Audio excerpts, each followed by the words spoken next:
Tonight, the army on hand as ambulance staff strike. Military personnel step in to plug the gap after emergency call handlers joined paramedics on the picket line, leaving some to find their own way to hospital. And they said there was going to be a long wait, and because although I'm in pain and need to see somebody, I thought I would try and get here on my own. Also ahead, a terror alert at Heathrow Airport after the discovery of uranium in a package last month. Is it dangerous, and how did it get there? Primed and ready for the big fight, we catch up with YouTube star KSI as he prepares to step into the ring at Wembley Arena and... No, he's in the net. Evading capture, the hungry seal in Essex eating into the profits of a fishing business. Good evening. It is a service so many Londoners rely on to get to hospital in an emergency. But today, some were forced to find their own way to A&E as ambulance staff walked out again in a row over pay. And for the first time, they were joined by 999 call handlers at 3 picket lines in the capital, with army personnel from Wellington Barracks also drafted in to help. With the latest, here's our political correspondent, Simon Harris. In front of ambulance headquarters, striking paramedics and union officials lit a traditional picket line brazier to ward off the chill. At the back of the building in Waterloo, ambulances sat idle. Half of the capital's fleet of 400 were off the road. Hopefully people won't call us today unless they absolutely need us, which I think, to be honest, should be an everyday occurrence, not just a strike day occurrence. Even though we are striking, if someone calls us, we'll out or shout, because that's why we wear this uniform. We're here to help people. This man, who had a fall at home, took a taxi to University College Hospital after trying to get an ambulance. I had a short wait, and then I spoke to an ambulance receptionist, and they said there was going to be a long wait, and because although I'm in pain and need to see somebody, I thought I would try and get here on my own. Close to Buckingham Palace, Wellington Army Barracks was pressed into service as a makeshift military ambulance station. If London's ambulance service suddenly became overwhelmed, managers would first ask strikers on picket lines to go back to work. In theory, the troops would only be called in as a last resort. But at St Thomas's Hospital, we saw this ambulance leaving with a member of the Royal Marines, apparently part of the crew. And another military uniform was visible when an ambulance pulled up in Holborn. Ministers accused the unions of being unhelpful in planning emergency cover. Unlike the Royal College of Nursing, who agreed a national minimum service level, the ambulance unions have refused to do that, insisted on local arrangements. Obviously, that makes contingency planning much more difficult in terms of safeguarding patient safety. We know that on strike days, patient care will be stretched, and we work to make sure that we've got those emergency measures and the safety measures in place. Ambulance bosses appealed to Londoners to only dial 999 if there was a threat to life or limb. But care homes like this one in Hampstead normally rely on ambulances for patients with less serious injuries. Ambulance play a very vital role in the kind of service that we provide. Some are quite vulnerable, some old, and they are prone to falls. And at times we need, based on the severity of the case, we need the ambulance there and then. At 5 o'clock, call handlers in the control room at Waterloo hung up their headsets and joined the 12-hour strike at the halfway mark. London Ambulance Service said it would be days rather than hours before things were back to normal. Simon Harris, ITV News. Next tonight, police at Heathrow Airport are investigating after discovering traces of the highly toxic material uranium in a shipment of scrap metal. The discovery sparked a security alert involving counter-terror police when it was discovered almost 2 weeks ago. But how did it get there? Daniel Henry reports. It's a story that could have been written for a Bond film. A flight lands at a busy airport, a package is found, with metal bars carrying traces of a radioactive substance called uranium. Today, London's counter-terror boss tried to reassure the public that his team had everything under control. We were relieved to understand there was no threat to public health or public safety. The consignment that had been identified included a very small amount of contaminated material. We will, of course, follow every avenue to see what the background to this was and satisfy ourselves that there's no further threat. Uranium is usually found in places like nuclear facilities. So when traces of it turned up at Europe's busiest airport, security services had to take it seriously. The Metropolitan Police say they're investigating, but no arrests have been made. It's believed the package came from Pakistan. We don't know who the uranium was being sent to or why.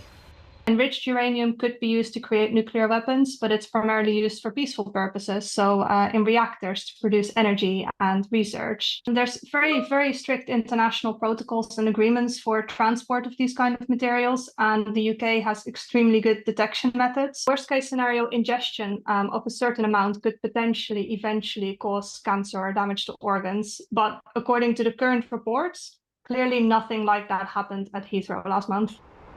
And yet, as we found out today, even small amounts of uranium are enough to trigger a serious response from the authorities.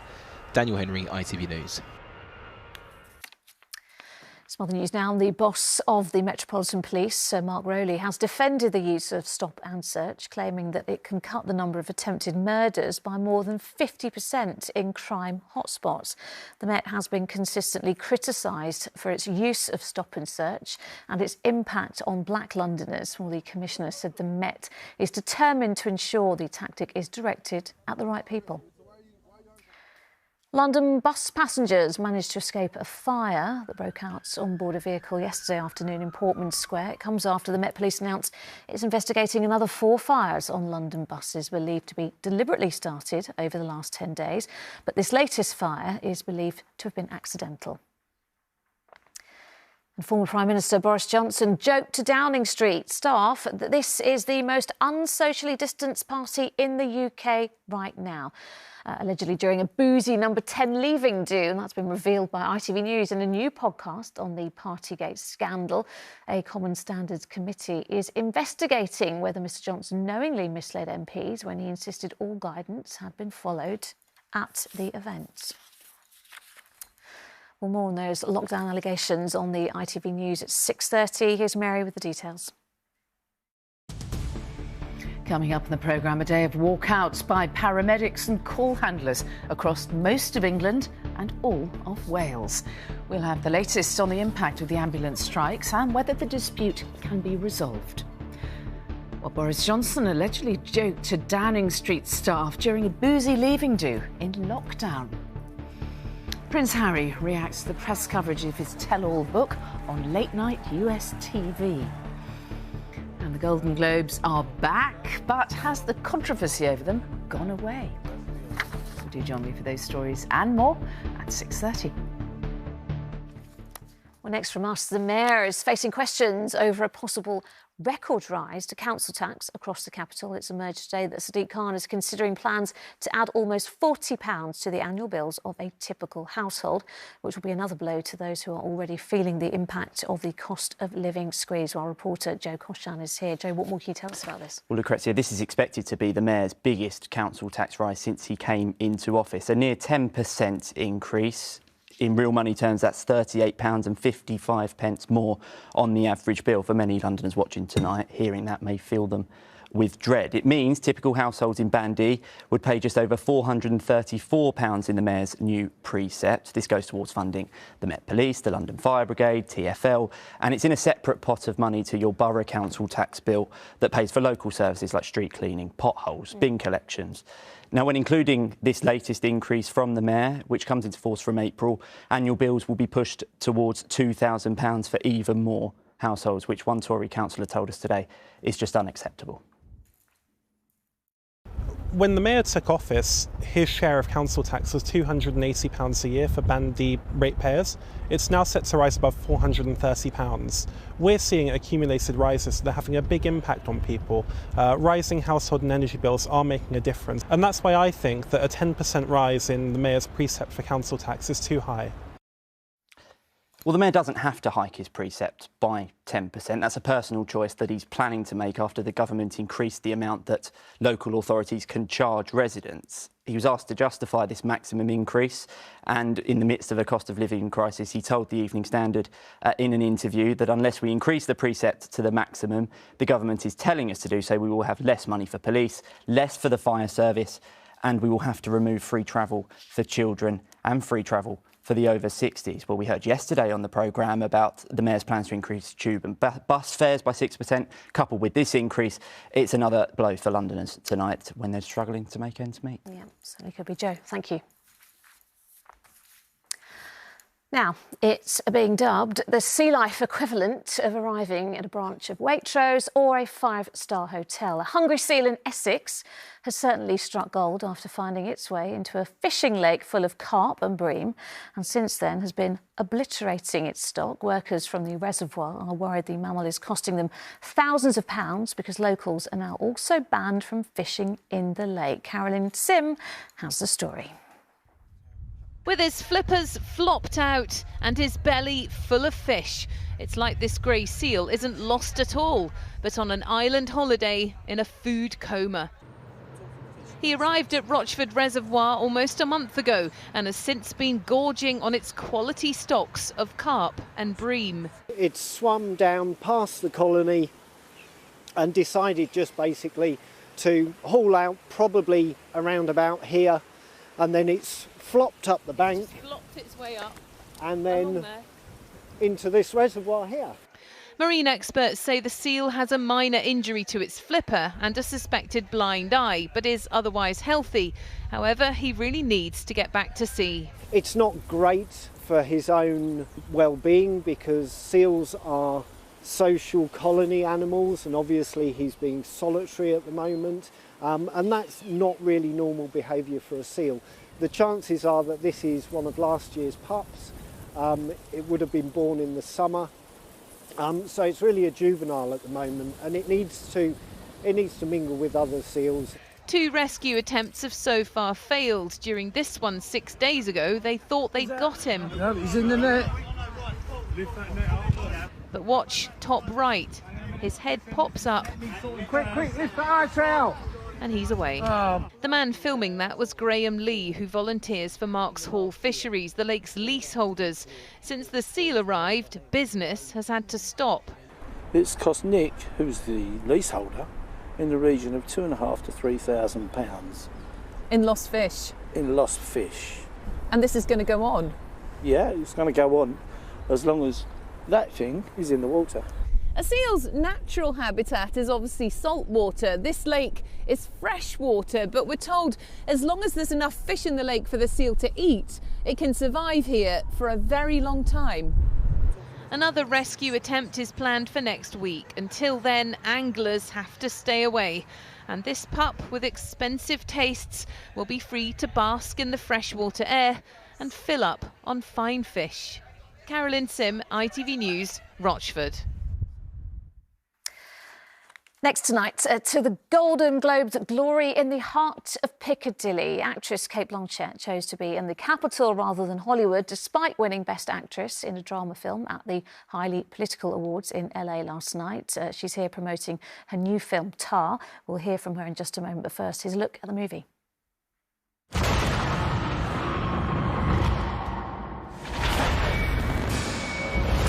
You want to dance the mask, you must service the composer. Well, let's cross now to Rags Martel, who is on the red carpet, I believe, with Kate Blanchett and Nina Hoss. Rags. Thanks, Lucrezia. Well, I'm joined by Hollywood royalty, 2-time Oscar winner Kate Blanchett, and the co-star of the film. It's a type of film that the less you know about, the more interesting it is. So what can you tell us about this film? Well, I mean, it's set in the classical music world. Nina plays the concertmaster, and I play her wife and partner in all things, Lydia Tarr, who's the maestro, principal conductor. And it's really a meditation on power. I mean, it's set in that world, but you don't need to know anything about classical music to enjoy it. It's sort of a ghost story in some ways, and you know, it's full of all of the stuff that's swirling around the zeitgeist. And touches on cancel culture a little bit too. It does. I mean, doesn't everything? Amongst other things, yeah. Yeah. And you executive produced this film. Does that make it more personal, more special? Well, it was an extraordinary collaboration with Todd. I mean, both creatively, but you know, I was just so passionate about the piece and finding the right way for it to come out for an audience. Because as you say, I think the less you know about it, the more you enjoy it. And Nina, starring next to the two-time Oscar winner Kate Blanchett. What's that like? Was that tough? What was going through your mind when you took the role? You know what's wonderful about Kate is that she's such a fun, witty, generous person, and that comes along with being an actor who immerses herself fully into what she's doing. And it's a great challenge to work with her, and I love a good challenge. So I was up for it. No, I've been stalking Nina for a long time, so it's great to finally work together. Yeah, it was a blast. Well, last night you won a Golden Globe. Congratulations! Yet another award. Yeah, I mean we were here for the premiere because it's a European film in a lot of ways. So being here tonight was really important. But climate change, you can't fly everywhere all the time. Well, thank you very much for talking for ITV News London instead of doing the Golden Globes. But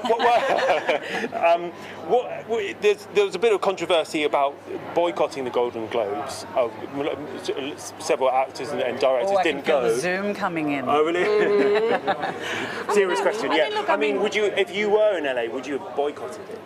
I think every institution has had to reckon with abuses of institutional power, and I think we have to be open for these institutions to change. And so if they are dealing with the issues that they had, I think that's a wonderful thing. And really, I think any organization at the moment that is celebrating cinema, like this is an amazing piece of cinema that I really hope people get to see in the cinema. I think it's worth supporting.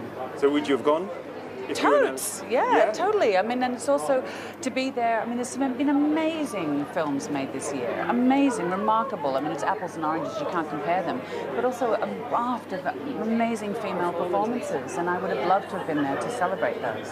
One final question, which we came across on the movie, is your hands. When you're conducting, was it the Swedish Chef? I know, because you can do it kind of comically, and it looks like you look like Charlie Chaplin, but you did it so well. So I think your hands deserve an award for acting. Well, I mean, Nina had to play the violin, and we worked with the Dresden Philharmonic, so authenticity was really important to Todd. So we had to stand up there and make music with them, which was, I don't know about you, I was life-changing, absolutely life-changing. Very quickly, you didn't get to do an acceptance speech for the Golden Globes. Give it to us, to ITV London. Well, no, I think I would have thanked every woman who's been working in the industry this year. The amount of female directors who are working, who've made extraordinary pieces, who weren't recognised by the Globes. But I think I would have thanked first and foremost Todd Field for the opportunity to be part of this. Films like this just don't come along every day. He's an amazing collaborator and a master filmmaker. Kate, Nina, thank you so much. And Tar opens in cinemas on Friday.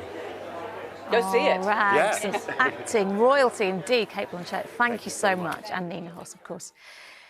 Now, he's in the prime of his life and has the influence of a world-famous rock star. There really is no stopping Watford YouTuber KSI, who has caused pandemonium over his energy drinks, almost like the chaotic scenes we were used to seeing during Black Friday sales. Well, now he's sold out Wembley Arena for a boxing match that will be watched by thousands over the weekend. Sam Holder went to meet him. Whatever KSI does, millions follow. His involvement sees products and stadiums sell out. Whether that's for his fledgling boxing career, this weekend he fights a fellow YouTuber at Wembley Arena, or his new energy drink, which is almost impossible to buy, leading to shoppers sprinting and scrummaging to try to get their hands on them, and a thriving, extortionate black market. Something that's left KSI infuriated. I think it's ridiculous that people are reselling Prime at such high amounts and high values. It shouldn't be worth £100 for a can of Prime, or 10, 15, 20 pounds for a bottle of Prime hydration. It's absolutely ridiculous and I hate it. One shop in the north of England, Wakey Wines, was banned from TikTok for selling cans for £100 each. KSI is not happy. The owner of Wakey Wines, I mean, what you're doing is just unfair, and it's not ethical, it's not nice. You know, you're able to get Prime, I don't know how, you either have a dealer or something, but it's not nice what you're doing. So I've managed to get my hands on what must be the world's rarest energy drink. And all it took was coming to a KSI press conference. But even here, there is so much demand that there's only a pack and a half, and it's having to be stored outside.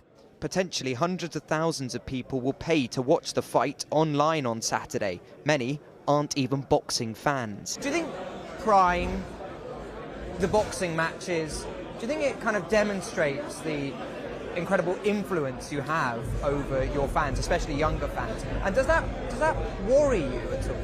I think with me, I kind of use that to try and do as much good as possible. You know, I keep telling my audience, I'm a human being, you know, I'm a flawed human being. I'm going to make mistakes. I'm not perfect. I don't want you to put me up at on this pedestal saying I'm the greatest, I'm the best. You know, I'm just a person that works hard and gets things done. I get deals thrown at me, multi-million dollar pound deals thrown at me all the time to promote this or to do this. And I just say no. I'm very careful of what I promote, because I know when it comes to any little thing that I promote, people are going to be like, okay, let's swarm towards it. So I'm very, very particular, and for me, like, I care about my audience so much. But such is the power of the influencer. We can't even say where in northwest London this gym is. Otherwise, it will be mobbed by thousands of fans. Sam Holder, ITV News. The main headline in London tonight, and the Army has stepped in to help with the ambulance strike today as workers walked out in a row over pay. Call handlers joined paramedics for the first time ever at 3 picket lines across the capital. Sally is here. Sally, let's just remind our viewers, we saw that hungry seal in Essex, all didn't its Christmases came at once. He's having he or she is having a jolly good time, but he or she has not yet been named. Well, we should name him then. I think you'd be good at this kind of thing. So ideas. I can think of one really obvious one. I'm not going to point it out to you. We can't quite. That's like a baby. You can't give him like an old-fashioned name. Like you can't really have Roger the baby anymore. You can't really have Roger the seal or Geoffrey the seal. I don't think that really works. We could be selfish about it. We could go for Lucrezia. I was thinking more Sally the seal. If it's a girl, right? No one can spell Lucrezia, so yeah, everyone can spell Sally. I hope everyone can spell Sally. I'm really sorry if you can't. Yeah, Sally the seal. I mean, because Sammy's been done, haven't it? So there we go. Sally the seal. I think we've done it. I know. I hope this seal survives. I hope that's a good omen for it. Right, weather, not so great tomorrow, but Friday's looking lovely. Let's take a look. Here's all the details. ITV London weekday weather is sponsored by Octopus Electric Vehicles. Car, charger and energy. Hello again. Well, I hope you had a lovely day. Here's a beautiful start. Take a look at this. I would like my mornings to start like that, although lacking a dog and probably, to be honest with you, lacking the willpower as well. Never mind, one day. Now, staying windy as we go through the next few days. We've got rain heading our way tonight and tomorrow. It is, however, looking drier on Friday, a brighter day, possibly one to be getting some washing out. Fingers crossed. Right, as for tonight, well, after a little bit of an ease in the showers earlier, we have got further rain moving in. Not a particularly nice night overnight, and we've got the winds staying quite strong as well. So by tomorrow morning, a little bit miserable. Our temperatures aren't too cold as we start the day tomorrow, possibly up in double figures. But of course, with the conditions, the wind and the rain, it is going to be a bit of a miserable start to our Thursday. Quite grey outside, plenty of cloud and drizzle as well. And as we go through the latter part of the morning, we'll probably see that rain become a little bit more persistent, maybe some heavy bursts on it for a few of you. And it's going to stay windy, gusty at times as well. Those gusts can be quite strong. Now, our temperatures are above average. Average for this time of year is about 8 degrees. Could get to highs of 10 to 13, but of course, with the wind and the rain, you probably won't be thinking too much about that. As we head into the latter part of the afternoon and evening, though, things do clear up, dry up from the west.